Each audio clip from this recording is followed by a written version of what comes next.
At fencing practice, everyone laughed at the old man. They didn't know who he was. But when he stepped into the arena, the laughter stopped. Subscribe and write in the comments. Where are you watching from? The Le Cheval Blanc Fencing Academy sat quietly at the edge of Austin, a glass and stone monument to discipline and ambition nestled among the long shadows of oak trees and freshly paved driveways. From the outside, it could have passed for a corporate campus, with its high walls, automatic gates, and polished silver logo above the front door, a crossed foil and épée over a charging horse. Inside, the floors gleamed with oil-finished wood. Tall windows let in streams of pale Texas light, illuminating rows of lockers, laminated posters from past competitions, and plaques bearing the names of local prodigies who had gone on to the nationals. Here, children of doctors, lawyers, and tech moguls trained under strict regimens in pristine uniforms, guided by coaches who had once stood on Olympic podiums. The academy didn't just teach fencing. It curated excellence. It was into this temple of precision that he walked, an old man with a slight limp, a battered duffel bag over one shoulder, and no introduction. The front door opened with a quiet click, and for a moment no one noticed him. The receptionist, a lean college student with a ponytail and AirPods, glanced up, assuming a parent had come in early. She opened her mouth to ask if he was lost, but he was already walking past her, calmly, like he had every right in the world to be there. He wore an oversized gray hoodie with the sleeves pushed to his elbows, old sweatpants that clung unevenly to his calves, and a pair of sneakers that had long since lost their shine. His face was weathered but firm, with a full beard the color of iron and hair pulled back in a neat, low tail. There was no arrogance in his walk, but no uncertainty either. Just presence. He reached the sign-in tablet near the locker rooms, stared at it for a moment, then typed slowly with one finger. Charles N. No last name. No explanation. Coach Holt, the academy's senior instructor, noticed him while adjusting targets on the far wall of the sow. Holt was in his 50s, whip-lean, his body still conditioned to move like a coiled spring. He squinted at the old man, noting the limp, the ancient sneakers, the lack of fencing gear.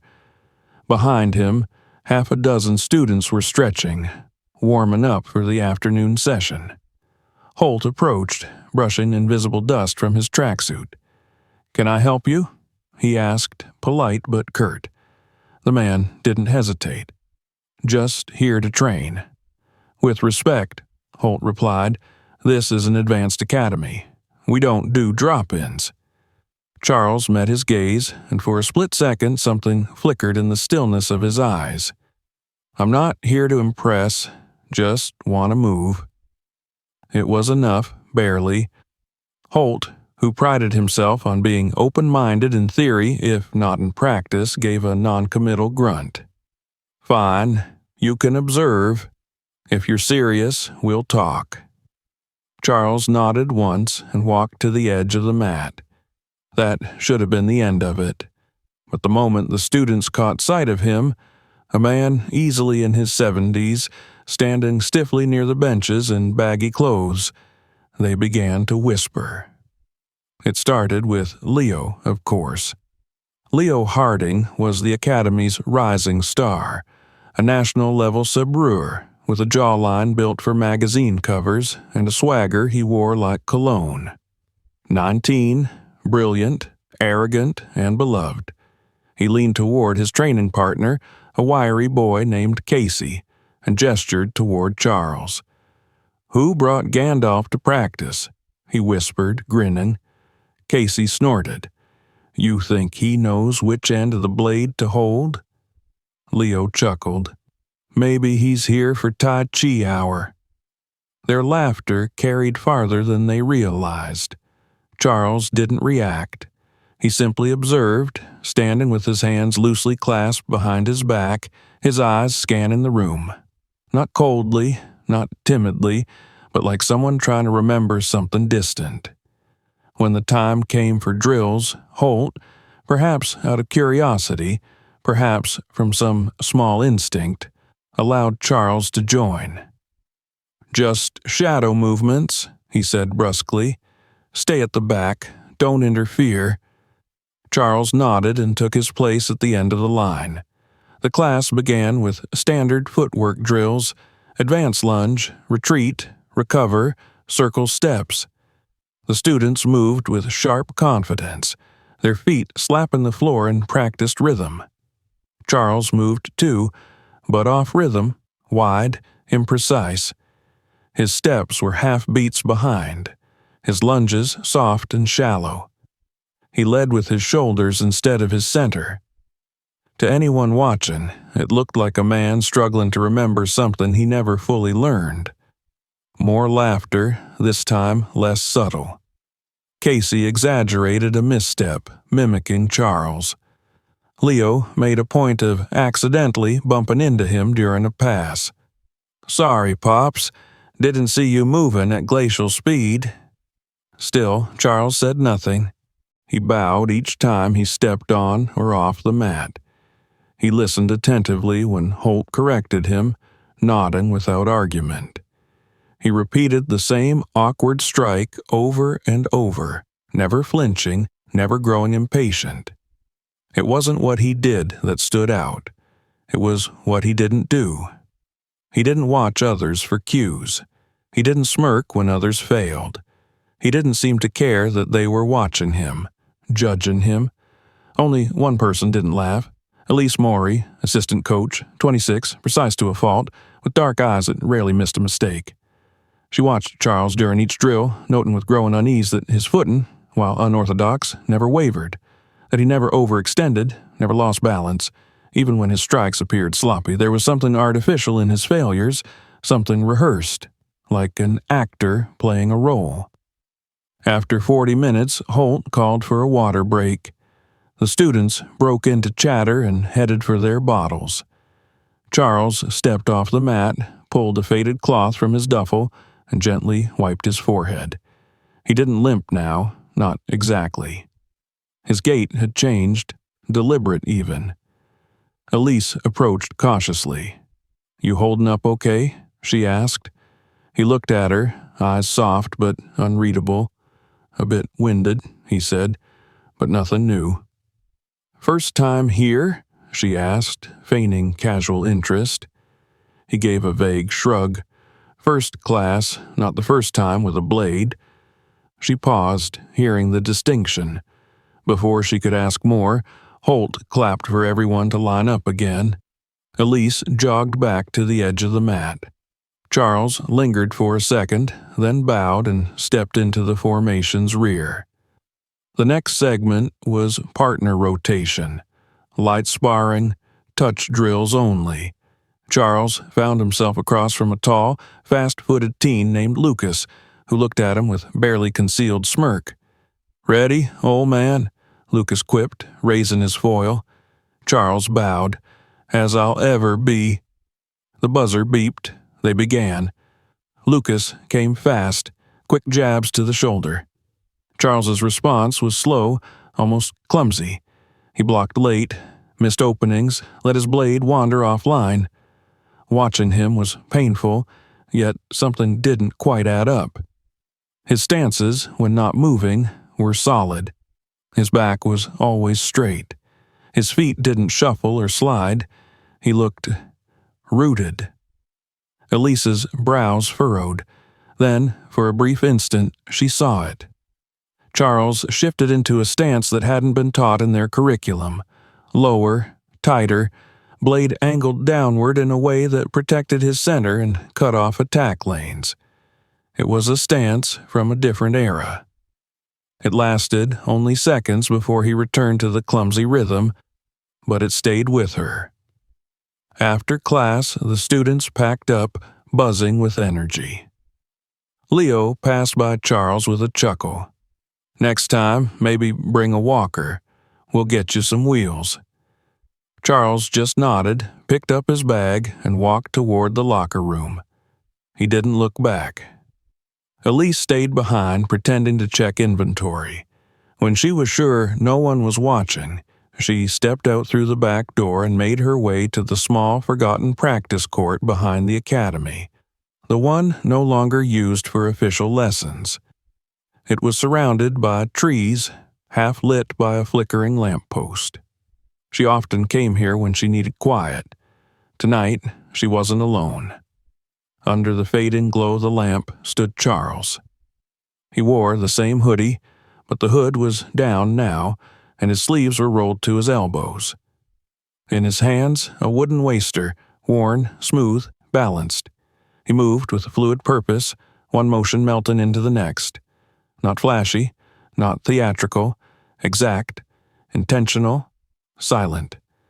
She hid behind a low hedge and watched. Every step he took matched a breath. Every pivot seemed to flow with the earth, not against it. The waster cut through the air in slow arcs, sometimes sharp, sometimes shallow. His eyes never blinked, his focus never broke. There was no showmanship in his movements, only memory. As if his body remembered something his mind had long buried. She reached for her phone, hesitated, then pressed record. Not to expose, just to remember. When he finished, he bowed, not to an audience, not to a camera, but to the earth itself. Then he stood still. Elise's heart pounded. She turned and walked away quietly, leaving behind the man who had failed every drill but never lost his balance. And she knew, whatever his name was, whatever story he had come to forget, this was no beginner. And he hadn't come here to learn. He had come to remember. The following afternoon, the skies above Austin were thick with late summer haze, the kind that seemed to muffle sound and slow time. Inside the Le Cheval Blanc Academy, the tension felt sharper than usual, though few could have explained why. It was the kind of shift in atmosphere that settled in the corners of the room and lingered under the ribs, unnoticed but undeniable. Some of the students felt it in the stiffness of their shoulders during stretches, others in the silence between their jokes. But the source of it all walked in quietly, as he had the day before. Charles N., with the same weathered bag, the same expressionless calm, and the same quiet nod to the front desk. He didn't speak to anyone. He didn't need to. His very presence, subdued and still, seemed to provoke something in the air. By the time he made his way to the far bench and began slipping on his worn, mismatched fencing gloves, the students had already started whispering. Leo saw him first. The golden boy was leaning against a column, arms crossed, a towel draped around his neck like a fighter between rounds. A grin slid across his face. He turned and walked across the room with the casual swagger of someone preparing to deliver a punchline. "Well, well, look who's back," he said loudly enough for half the class to hear.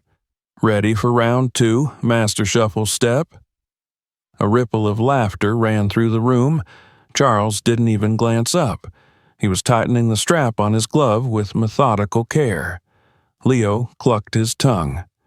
"Hey, I brought you something. Thought you'd appreciate an upgrade." He reached into his bag and pulled out a plastic toy sword, the kind sold in dollar stores around Halloween, silver-painted with glittery runes and a rubber grip. He held it out like a trophy. You know, less strain on the joints. Even more laughter now. A few students pulled out their phones to snap photos, hoping to catch the moment the old man took offense. But Charles simply looked at the toy, blinked once, and said, "Too heavy." The room fell into a brief, stunned silence before erupting again. Leo shook his head with mock admiration. "Man's got jokes. I like it." Coach Holt stepped in then, frowning slightly, but not enough to truly intervene. "That's enough, Leo," he said half-heartedly. "Focus up." Leo grinned and turned away, victorious in his small theater. Elise stood at the far side of the room, arms folded, her expression unreadable. She had stayed up late the night before, rewatching the video she'd recorded from the shadows of the back court. She'd watched it again and again, slow motion in the cuts, the footwork, the stillness between transitions. It wasn't just skill, it was fluency, like a native speaker returning to a language long unsung. She had woken with one thought burning in her mind. Why is he pretending not to know? Now she watched the mockery unfold and bit the inside of her cheek, unsure whether to speak. But Charles didn't seem to mind. He stood, bowed, and joined the warm-up drills. The class began as usual. Footwork, lunges, recovery. This time, Charles looked even clumsier than before. He stumbled over a retreat, hesitated during a beat parry, and once stepped completely out of line formation during a shuffle drill. Holt corrected him with a visible frustration, but Charles only nodded respectfully and tried again, unflustered. To the students, it was confirmation that the old man was a well-meaning joke. Leo made exaggerated groaning noises during Charles's attempts and muttered to Casey, "I swear, my grandpa moves faster, and he's in a wheelchair." The derision was no longer subtle. When sparring pairs were called, Charles was again assigned to Lucas, the fast, careless teen from the previous day. Lucas approached this time with less amusement and more malice. The previous session had made him feel uncertain, though he couldn't quite explain why. Now he was determined to make it clear who was in charge. They squared off, and Charles offered a bow. Lucas didn't return it. He lunged immediately, too hard, too fast, driving the tip of his foil toward Charles's shoulder with the subtlety of a freight train. Charles moved. Not much, just enough. The blade skimmed the air an inch from his chest. Lucas reset and came again. This time he connected, not with a strike, but a shove. Their foils tangled. Charles took a half step back and reset without complaint. "You gonna fight or just dance, old man?" Lucas sneered. Coach Holt raised his voice. "Control, Lucas." Lucas raised his hands in mock surrender. "All good, Coach. I'm just helping him find his center of gravity." Elise watched closely, noting again that Charles never flinched, never overcompensated, never braced. His posture was always relaxed but centered. She had studied fencing biomechanics for years, knew how easy it was to lose balance when startled or rushed. Yet Charles, even when making mistakes, always recovered perfectly. It wasn't clumsiness, it was disguise. And it was deliberate. After practice, Leo made sure the teasing continued. He found an old video from the internet, an elderly man tripping during a martial arts demonstration, and edited Charles's name over it, adding circus music. He uploaded it to the student group chat with the caption, "Le Cheval's new Zen master, enlightenment through falling." It went viral among the academy's students within the hour. Elise said nothing. But that night, she returned to the back court. She wasn't surprised to find him there again, under the same flickering lamplight, moving as if choreographing with the wind. His waster sliced through the air in wide, invisible arcs. His breath matched his steps. There was a reverence to it, something spiritual. It wasn't for exercise. It wasn't even practice. It was remembrance. This time, Elise recorded the entire sequence, 4.5 minutes of disciplined, seamless motion. She didn't post it under her name. She didn't tag the academy, just a caption. "I thought he was just an old man. But this is a weapon remembering itself." She went to bed with a restless heart. The video exploded overnight. Tens of thousands of views. Comments flooding in. "That center control? Not a hobbyist. Moves like old school kenjutsu. This ain't a random. This is muscle memory you earn in blood." And then one comment stood out above the rest. "Yo, is that Is that Chuck Norris?" Elise stared at the screen, blood pulsing in her temples. She hadn't dared to name him. She hadn't wanted to believe it was possible. But now, someone else said it, and it slotted into place like a lock clicking shut. The next day, at the academy, the whispering wasn't about Charles anymore. It was about the video. Students passed phones under their arms, pretending to scroll homework but clearly watching him. Holt seemed oblivious, or perhaps pretended to be. Only Leo remained smugly unaffected, because Leo had a plan. That afternoon, after the session ended, he walked into the administrator's office with a proposal: a weekend demonstration match, an open house event for donors and local families, with sparring exhibitions, refreshments, press, and as a closing act, Leo versus Charles. "A little intergenerational fun," he pitched. "You know, for engagement. He seems cool with it. Why not let him shine?" Elise, who overheard the conversation, felt something in her stomach twist. Later that night, an official poster appeared on the bulletin board in the hallway, printed on glossy paper in red and gold: "Open Sparring Exhibition. This Saturday at 6 p.m., final match, Leo Harding versus Charles N." Someone had scrawled below it in Sharpie, "Bring your popcorn, the beard goes down." No one took it seriously. No one except Elise. Because she had seen the truth beneath the mask, and she knew, if Leo truly believed this would be a showcase of dominance, he hadn't just misjudged Charles. He had woken something that should have been left alone. The day of the exhibition arrived cloaked in the kind of golden haze that made the city feel theatrical. Even before noon, the parking lot of Le Cheval Blanc Academy buzzed with visitors. Folding chairs were being arranged by eager volunteers, and the foyer smelled faintly of catered pastries and fresh coffee. A banner hung above the entryway, white letters on a crimson background, bold and unmissable. Community Open House. Demonstrations, engagement, excellence. Inside, the salle had been transformed. Rows of seats lined the perimeter of the main mat, and paper lanterns swayed from the rafters. The wooden floor had been polished to a mirror sheen. Elise stood near the water cooler, watching the flurry of activity. She could see the cluster of parents near the coffee table, chatting amiably, their children racing between chairs. Staff members buzzed about, pinning name tags to blazers and fixing collars on uniformed students. The energy in the room was unmistakable: excitement, amusement, the expectation of harmless entertainment. It unsettled her. She hadn't seen Charles all day. Not in the parking lot, not near the changing rooms.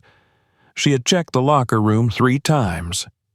The peg with his name still hung undisturbed, the borrowed fencing jacket still folded beneath it. She kept glancing toward the door, hoping against reason he would walk in, adjusting his belt as always, perhaps a little late, perhaps a little stiff, but as present and solid as ever. He didn't. And yet, 10 minutes before the final match, as if summoned by something deeper than invitation, he stepped into the salle. There was no announcement, no entrance music. He simply appeared, walking softly on the balls of his feet, a duffel bag slung over one shoulder. He wore the same black hoodie and weathered fencing hakama that had drawn so much mockery before. But this time, something about him felt stiller, more centered. He moved like a man who had already made peace with the outcome. Conversations quieted as he passed through the crowd. No one cheered. No one clapped. Yet heads turned, attention following him like iron filings to a magnet. He bowed to the gathered audience, a small, almost imperceptible nod, and set his bag beside the mat. Leo was already there, of course, dressed in a spotless white uniform, his custom foil glinting under the gym lights, his stance loose and cocky. He made a show of waving to the audience, exchanging high fives with a few younger students, flexing for someone's camera. When Charles stepped onto the mat, Leo raised his eyebrows theatrically. He looked him up and down and grinned. "Didn't think you'd actually show," he said, voice amplified just enough to carry. "Figured you'd be home soaking your knees by now." Charles said nothing. Leo turned to the audience, one hand shielding his mouth like he was telling a secret. "Seriously, though, give the man a hand. Takes guts to step into the ring when your AIRP card's still warm." Laughter scattered across the seats. Even a few of the instructors chuckled. Elise didn't. She stood frozen, arms crossed, watching every twitch in Charles's posture. He didn't flinch, didn't frown, didn't posture. He simply bowed, deeply, deliberately, to the mat, then to Leo. Then he stood upright, feet shoulder-width apart, arms at his sides. The referee gave the usual instructions, then raised his hand. "Begin." Leo moved fast. He always did. His footwork was sharp, rehearsed, nearly flawless. His foil lashed out in a sudden, stabbing thrust aimed straight at Charles's head. Charles didn't move. Not at first. The foil stopped an inch short of his forehead. Leo pulled back, surprised. He had expected a parry, a stumble, at least a flinch. Nothing. He reset, grinning now. The crowd chuckled, unsure whether to laugh or be impressed. Leo attacked again, faster this time. A combination, head, side, shoulder, classic sequence. His blade snapped and curled with the practiced precision. Charles stepped aside, barely. Each strike missed not because he blocked, but because he wasn't there anymore. He had shifted before the attack fully landed, his body moving with the ease of a door swinging shut on silent hinges. By the fourth exchange, the room had gone quiet. There was no contact, no score, just motion. Leo attacked, Charles flowed. It was not defense, it was absence. He moved like smoke, like shadow. Every time Leo struck, he met nothing but air. Leo's grin began to tighten. His breath came harder. His moves grew louder, more forceful, less clean. Sweat appeared on his brow. He missed again, overextended, stumbled slightly. A murmur passed through the crowd. Charles stood still, his weapon untouched, his breathing unchanged. Elise's heart thudded against her ribs. She felt the tension in her chest rise, rise, rise, like something ancient waking up just below her skin. Leo roared, not a battle cry, an embarrassed animal growl, a noise made not to scare but to shake off fear. He lunged, high and fast, his blade aimed for Charles's temple. In that instant, for the first time since the match began, Charles moved with intent. He stepped forward, not back, turned, pivoted, and his bokken rose in a smooth, blinding arc. There was a crack. Not loud, but final. Leo's foil spun from his hands, tumbling across the mat and skidding to a halt near the spectator's feet. He staggered forward, off balance, arms flailing to keep from falling. Charles stood with his wooden blade angled downward, motionless. The silence that followed was absolute. One of the children near the front whispered, "Whoa." A mother dropped her phone. The referee blinked, uncertain whether the match had ended or even begun. Charles slowly lowered his weapon, then bowed. Leo remained frozen for a moment, chest heaving. Then, jaw clenched, he walked to retrieve his foil. Into the microphone he muttered, "Lucky block, beginner's luck." No one laughed. Even the youngest students knew better. As the crowd dispersed, slowly, uncertainly, Charles gathered his things. He bowed once more to the mat, then to the room, and turned to leave. He didn't linger. He didn't accept congratulations. He didn't speak. But before he could vanish into the hallway, Holt caught up with him. "You've been holding back," Holt said, voice low, no smile on his face. Charles adjusted the strap on his bag. "I came to train, not to compete." "Where'd you learn that footwork?" Holt asked. His tone wasn't dismissive now. It was hushed, like awe. Charles met his gaze for the first time. Saito Sensei, 1983. Holt stared. That name, that year, that lineage.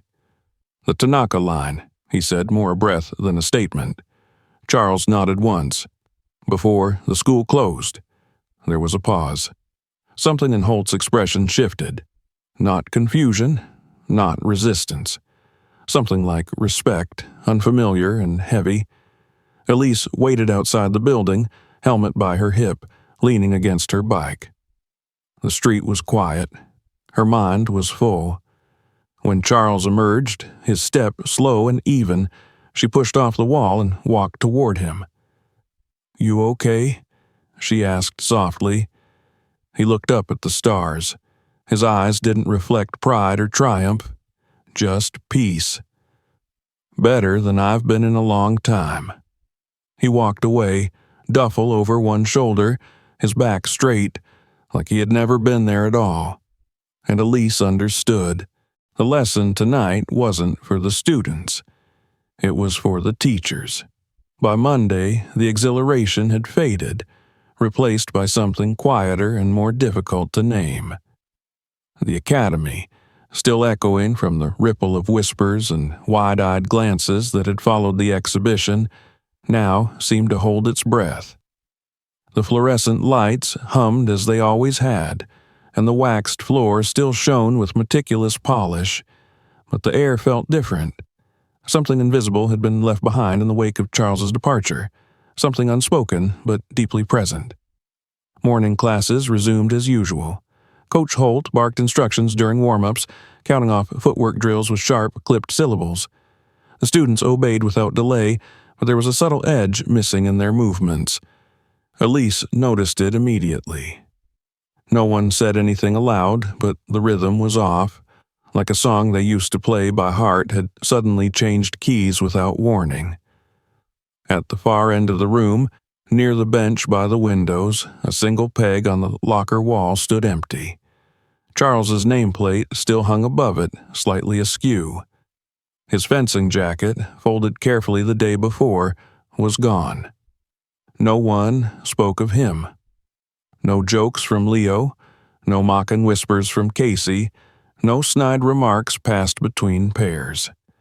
Leo, in particular, had grown strangely quiet. He arrived early to practice that morning, earlier than even Elise. She had passed him in the corridor, head down, earbuds out, his foil case in one hand and a water bottle in the other. He didn't make eye contact. He didn't speak to anyone.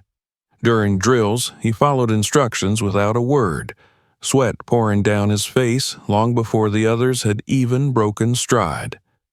Whatever bravado he had carried into the exhibition had vanished like mist under heat. Elise knew why. Everyone did. They just didn't have the words for it. That night, she stayed late after class. Most of the students had already left, their voices fading down the corridor. Coach Holt gave her a tired nod before stepping into his office, the door swinging shut behind him. Alone now, she found herself walking toward the back locker room, her feet slow, almost uncertain. She stood before the peg where his gear had once rested.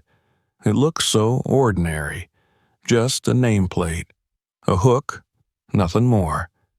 But she stared at it for a long time as if expecting it to speak, as if it might reveal some secret about who he was and why he had come. Her phone buzzed in her pocket. She hesitated, then pulled it out. A notification from TikTok.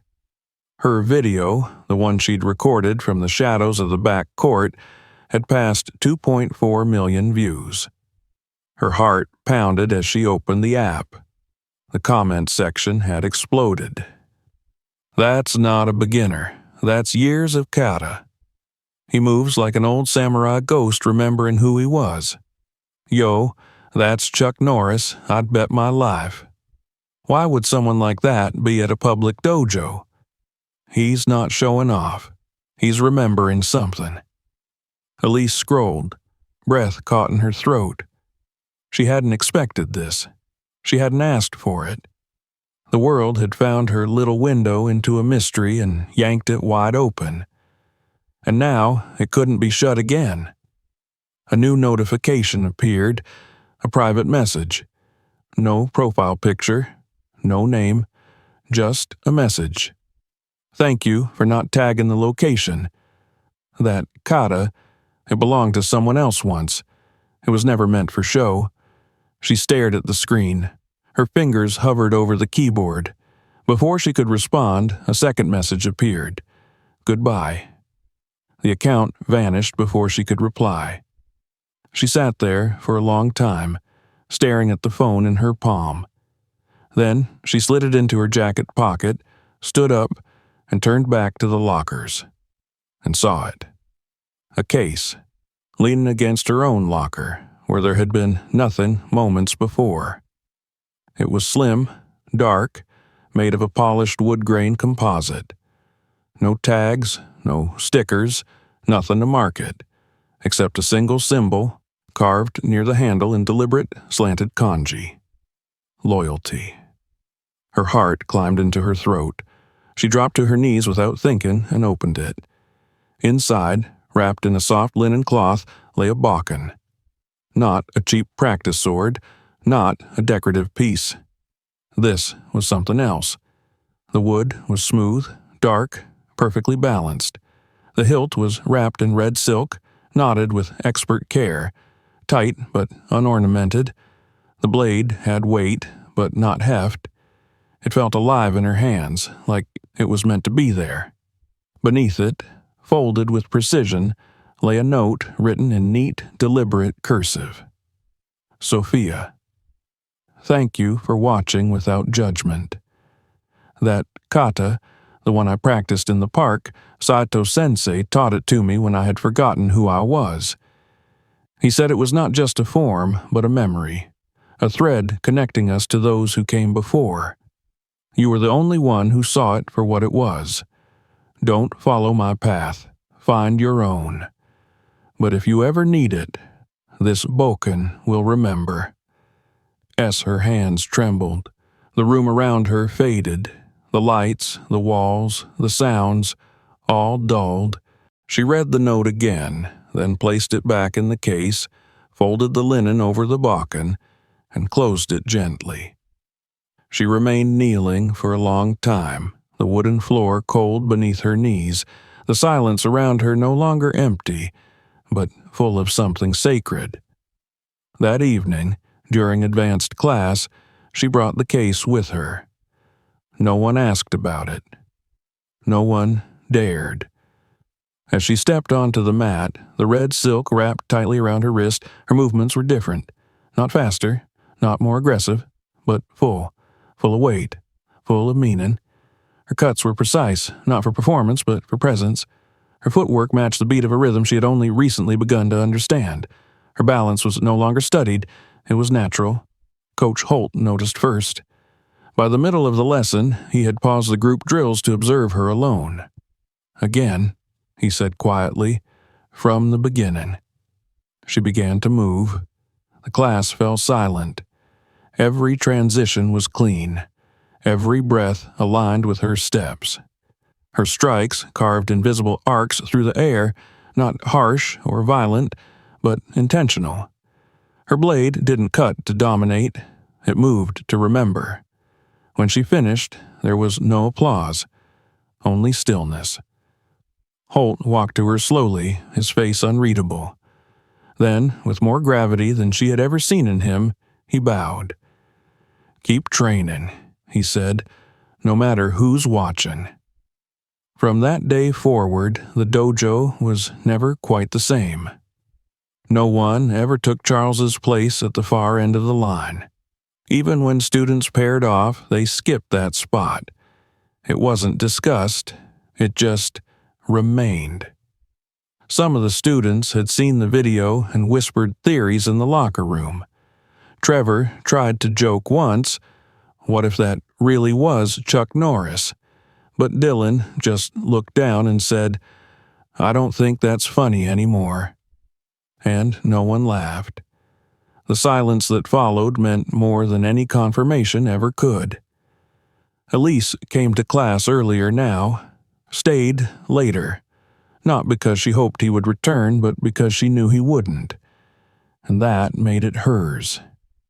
She had been given something, not a gift, but a responsibility. She brought the Balkan with her every day. She never flaunted it, never boasted, but it was always there, red silk glinting when it caught the light. No instructor commented on it. They didn't have to. They saw the way she moved now, with care, with reverence, with memory. One evening, during a paired kata exercise, her movements became so crisp, so present, that Holt stopped the class entirely. "Watch her," he said. "Don't copy, just watch." She repeated the sequence again. Not from performance, not from pride, but from something deeper. A pulse, quiet and ancient, carried through her feet, her hands, her breath. When she finished, the class remained still. Holt approached, bowed deeper than before, and said, "You saw what the rest of us missed. You learned without being taught." She didn't respond. She only bowed. Later, while folding her hakama in the corner, she glanced towards the shadowed spot where Charles had always stood. It was empty, but not unoccupied. She could feel it now, the trace of something invisible and lasting, like the echo of a final chord still vibrating beneath the silence. Outside, the night was cool. The wind brushed through the trees with gentle persistence. She strapped the Balkan across her back, tightened the red silk around her wrist, and mounted her bike. She didn't know where his path had taken him, whether he would ever return. But she knew one thing: he had not come to teach. He had come to remember. And through that, he had shown her how to move forward. It had been 3 weeks since Charles had disappeared, and though no one said his name aloud, he was everywhere. The academy carried his absence like a heartbeat under the floorboards, constant, unseen, undeniable. His nameplate still hung at the edge of the locker row, untouched. That corner of the sow, the one he had once quietly occupied during warm-ups, had become sacred. Even the most oblivious of the students instinctively avoided placing their bags there, as though their bodies understood what their minds still refused to articulate. Something had happened here, and no one would ever fill that space again. Elise came in before dawn now, long before the first students arrived, and stayed until the last echo of movement faded into the walls. She swept the floor slowly, even when it didn't need sweeping. She adjusted the alignment of the mats even when they hadn't shifted. She stood at the far end of the room and stared at the place where Charles had once stood and trained, not because she expected to see him there, but because that emptiness had begun to feel like something she had to protect. Her training had changed. She no longer measured her progress by speed or technique. What she pursued now was harder to define. Presence, perhaps. Stillness. The discipline of intention. When she practiced with the Balkan, she did so not to perform, but to remember. Every movement was a quiet act of preservation. The red silk he had left her remained wrapped around the hilt, faded now in places from sweat and repetition, but still tight. Her wrists bore the marks of long sessions, but she didn't notice them anymore. The students, too, had changed. They no longer joked as loudly. They bowed more deeply. Their footwork, once energetic and erratic, had become quieter, more precise. It was not out of fear, but reverence. A lesson Charles had left behind had not been explained, but it had been received. Even Leo, perhaps especially Leo, had transformed. He no longer arrived late, nor did he boast or mock. He trained harder than anyone else now, eyes downcast, lips pressed together as if chasing something he had once dismissed. He spoke little.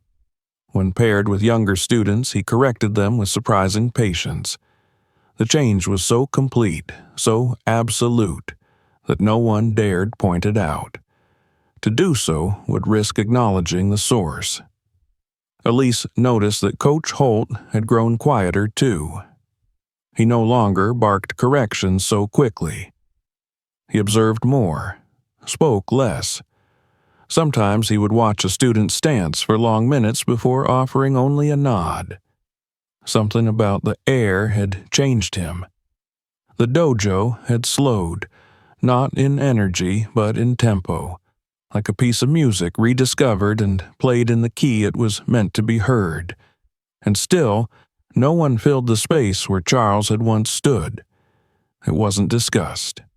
But during every class, every rotation, that corner remained open. One gray afternoon, as rain ticked softly against the tall windows and the sky hung low with fog, Elise found herself alone in the salle after hours. The lights were dim, the scent of wood polish and sweat lingering like memory. She opened the slim case by her locker, lifted the bokken, and stepped onto the mat. She didn't speak. She didn't warm up. She simply stood there, letting the silence settle. Then she moved. It began with the breath. Inhale, step forward, shift, cut, every motion deliberate, flowing from the last. She wasn't trying to replicate the sequence Charles had shown her in the park. She had practiced that for weeks now. What she did instead was listen, not to noise, but to the echo of movement in her body, in her memory, in the stillness of the room. She imagined his presence, not as a ghost or mentor, but as a shadow cast by her own conviction. The cuts came faster now, the transitions sharper. She pivoted, turned, lowered into a stance that came not from diagrams or drills, but from instinct born of long observation. She was halfway through the sequence when she realized Holt had entered. He didn't speak. He stood by the doorway, arms crossed, his expression unreadable. She continued. She couldn't have stopped even if she'd wanted to. Her feet glided, her wrists carved precise arcs through the air. The bokken whistled softly in the silence. When she finished, she turned slowly and bowed. Holt walked to the center of the mat and stopped in front of her. For a long time he said nothing. Then, quietly, he asked, "Where did you learn that?" Elise looked him in the eye. "I didn't." His gaze flicked downward to the bokken, then back to her. "You saw what the rest of us missed," he said. "He wasn't here to teach, but you listened anyway." She nodded. He stepped back and bowed, not the casual instructor's dip of acknowledgement, but a full, formal bow. She returned it without hesitation. Wordless understanding passed between them. The dojo shifted again. In the weeks that followed, Elise began to take on more responsibility. Holt asked her to lead warm-ups, to correct forms, to help teach kata to the younger students. She never claimed authority. She simply moved with it. The other students responded without complaint. There was something in her quiet that demanded attention, not the loud kind, the real kind. And still, every class, the spot where Charles had trained remained untouched. Late one evening, after the last student had gone and the janitor's cart echoed in the back hallway, Elise sat on the bench by the windows, watching the rain bead against the glass. The lights were low. Her gear was folded beside her. She thought of him, not the man himself, but the way he had stood, the way he had bowed, the way he had moved, not to win, not to impress, but to remember. Her hand reached into her bag and withdrew a folded scrap of linen. She unwrapped it gently, revealing the note he had left her.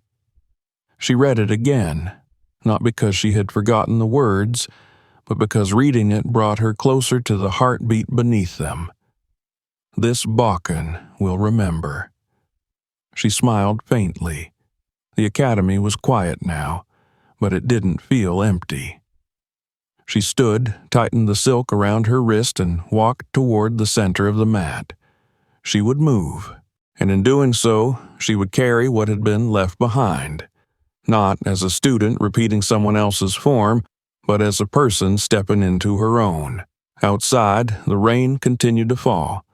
A breeze slipped through the narrow window panes, cold and clean. The world had moved on, but here, on this floor, under this light, with this wooden blade in hand, something remained. Not a name, not a legend, not even a man, but the rhythm of someone who had come silently to pass something on, and someone who had been ready to receive it. As she raised the Bakken, the silk trailing like a whisper from her wrist, Elise no longer wondered whether he would ever return. She knew he wouldn't. He didn't need to. He had left enough behind. If this story moved you, don't forget to subscribe for more. Watch the next video to see where the journey leads, and share this with someone who needs to feel it too.